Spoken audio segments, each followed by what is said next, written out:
गजाननं भूतगणादिसेवितं कपित्थजम्बोफलचारभक्षणम् उमासुतं शोकविनाशकारकं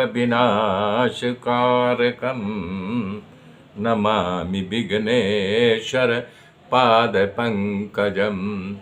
गुरुर्ब्रह्मा गुरुर्विष्णु गुरुदेव महेश्वर गुरु साक्षात् परब्रह्म तस्मै श्री गुरुवे नमः। तस्मै श्री गुरुवे नमः। या कुन्देन्दु तुषारहारधवला या शुभ्रवस्त्रावृता या वीणा वरदण्डमण्डितकरा या श्वेतपद्मासना या ब्रह्माच्युतशङ्कर पवित्रभिर्देवैः सदा वन्दिता सा मां पातु सरस्वती भगवती निःशेषजाड्यापः निःशेषजाड्यापः। हरे राम राम राम हरे हरे, हरे कृष्ण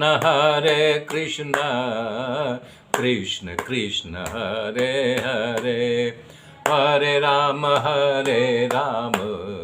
राम राम हरे हरे, हरे कृष्ण कृष्ण कृष्ण कृष्ण हरे हरे, हरे राम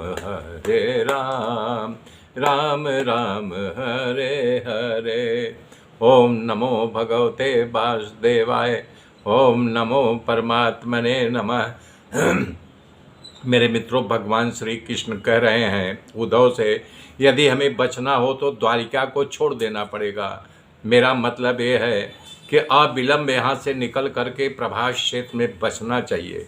हे यादव, ये प्रभास तीर्थ की महिमा अलौकिक है। जब दक्ष प्रजापति चंद्रमा को श्राप दिया था तो हमारे पूर्वज होते हैं, वो प्रभास क्षेत्र में प्रायश्चित किया था। हम लोग भी यहाँ जा करके स्नान करके पितरों का तर्पण करिए तो अपना भी प्रायश्चित होगा। और जिस ब्राह्मणों ने हमें श्राप दिया है उनको भी हम मनाने का प्रयास करें हैं। ब्राह्मण मनाने के उपाय सरल है, करें उनको उत्तम और गुणवान पकवान खिला करके खूब दान दोगे तो मुझ पर वो प्रसन्न होंगे, क्योंकि ब्राह्मणों का स्वभाव खूब सरल और भोला होता है।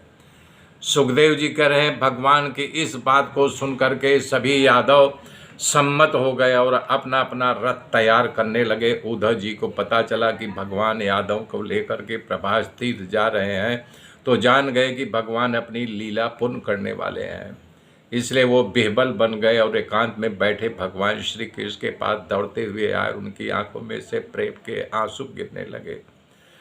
अपने मस्तक को भगवान के चरणों में रख करके बोलो, हे देव के देव, आपकी लीला अनंत है, मात्र उसका श्रवण करने से जीव पवित्र बन जाता है। हे भगवान, यदि आप चाहते हैं तो ब्राह्मण के शाप विफल हो सकता है, पर आप ऐसा नहीं किया। चाहने मात्र से आपके भृगटी के टेढ़े करने से प्रलय हो सकता है। हे प्रभु, इतने वर्षों में आपके साथ रहने के कारण आपका स्वभाव प्रभाव को मैं जानता हूँ। हे नाथ, यदुवंश का संहार करके आप बैकुंठ जाने की तैयारी कर रहे हैं। हे प्रभु, आपको छोड़ने में मुझे सामर्थ्य नहीं है। आपके चरणों में मैं आधे क्षण के लिए भी नहीं छोड़ सकता हूँ। हे नाथ, आप ही मेरे प्राण, मेरा जीवन, मेरा सर्वस्व हो। इसलिए हे नाथ, आप मुझे छोड़ करके न जाओ। हे प्रभु, आपकी कथा जो एक बार सुने तो व्यक्ति बिना आपके कथा का रह नहीं सकता। मैं तो आपका सेव्य हूँ, तो बिना आपके कैसे रह सकता हूँ। हे प्रभु, आप यहाँ बैठते मैं वहीं बैठता हूँ, आप जब जागते हो तभी मैं भी जागता हूँ, आप जहाँ जाते हो मैं आपके पीछे पीछे जाता हूँ। हे प्रभु, आपके साथ स्नान भोजन भी किया। हे प्रभु, कहाँ तक कहो, मेरी कोई चेष्टा आपके बिना हो नहीं सकती। हे प्रभु, आप ही हमारे प्रीतम हो, आप ही मेरी आत्मा हो। हे नाथ, आपकी धारण की हुई माला को मैं पहनने की मेरी आदत सी बन गई है। आज तक आपका लगाया चंदन भी मैं लगाता हूँ। हे नाथ, आपका ही वस्त्र पहनने की आदत है। आपके गहने से मैं अपने शरीर को सजाता हूँ। आपके भोजन के बाद आपका जूठन खाने का मैं आदी हूँ।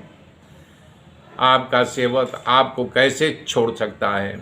मैं तो आपकी सेवा की है, मुझे लेश मात्र शंका नहीं कि इस माया से पार न जा सकूं। मुझे किसी प्रकार का भय नहीं है, उस पर तो मैं विजय पा लूँगा, पर आपके वियोग का मुझे आघात होगा। हे प्रभु, आपकी माया हमारे लिए कुछ नहीं है, चुटकी बजा करके उसे मैं पार पा लूँगा। वास्तव में उल्लेख है कि उद्धव जी माया का निरादर करके भक्ति की महानता का गुणगान किया है। पूज्यपाद गोस्वामी दास जी ने यही लिखा रामचरितमानस में उत्तरकांड में।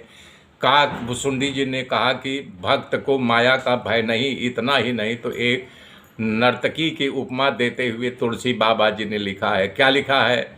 अरे यहाँ न पक्षपात कछु राखऊं, और वेद पुराण संत मत भाषऊं, मोहन नारी नारी के रूपा, पन्नगारी यह रीति अनूपा, माया भगति सुनऊ तुम दो, नारी वर्ग जानई सबको, अपनी रघुबीरहि भगति पियारी, माया खलु नर्तकी बिचारी, और भगति है सानकुल रघुराया, ताते ते डर पति अति माया, और राम भगति निरुसत निरुधापी, बसहि जासूर सदाय भाति, और तहि बिलो की माया सकुचाई, करि न सकहि कजु प्रभुताई, अस विचार जे मुनि विज्ञानी, जाचहि भगत सकल सुख खानी, जय राम सिया राम जय जय राम, जय राम सिया राम जय जय राम।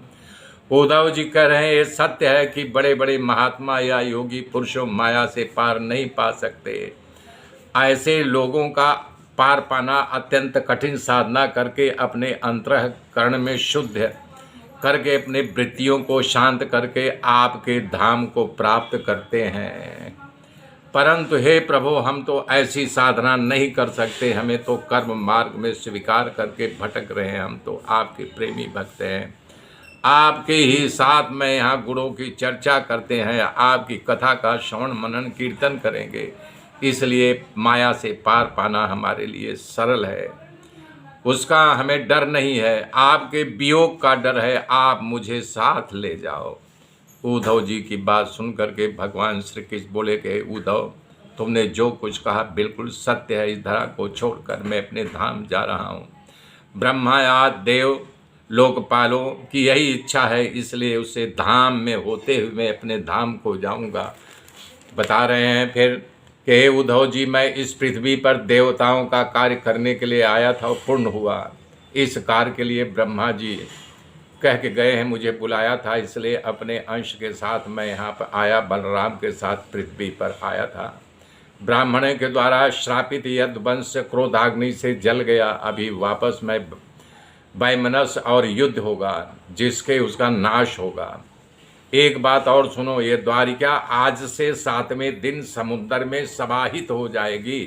हे प्रिय उद्धव, जिस समय मैं मृतलोक का त्याग करने के लिए तैयार हो गया, उस समय मंगल का नाश हो जाएगा।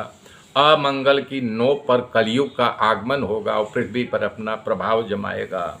हे उद्धव, तुमने हमारी सेवा की है, मुझे अपना सर्वस्व मानने कारण मैं तुमसे कह रहा हूँ, जब मैं पृथ्वी का त्याग करूं तो तुम तुरंत द्वारिका त्याग कर देना और मुक्त बनकर विचरण करते रहना। कलयुग के अधिकांश लोगों की रुचि अधर्म में होगी।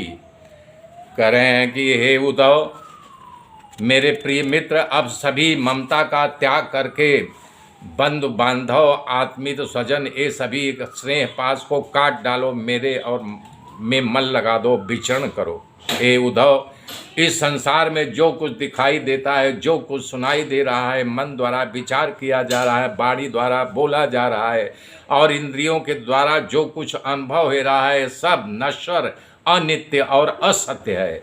ये सब स्वप्न में विलास जैसे है। हे सखा, मेरा आश्रय होने से जिसका मन अशांत है, अपने वश में नहीं है, उसका इस संसार में निश्चित पतन है। मेरे मित्रों, आगे की गाथा कल जोड़ूंगा, तब तक के लिए जय श्री राम।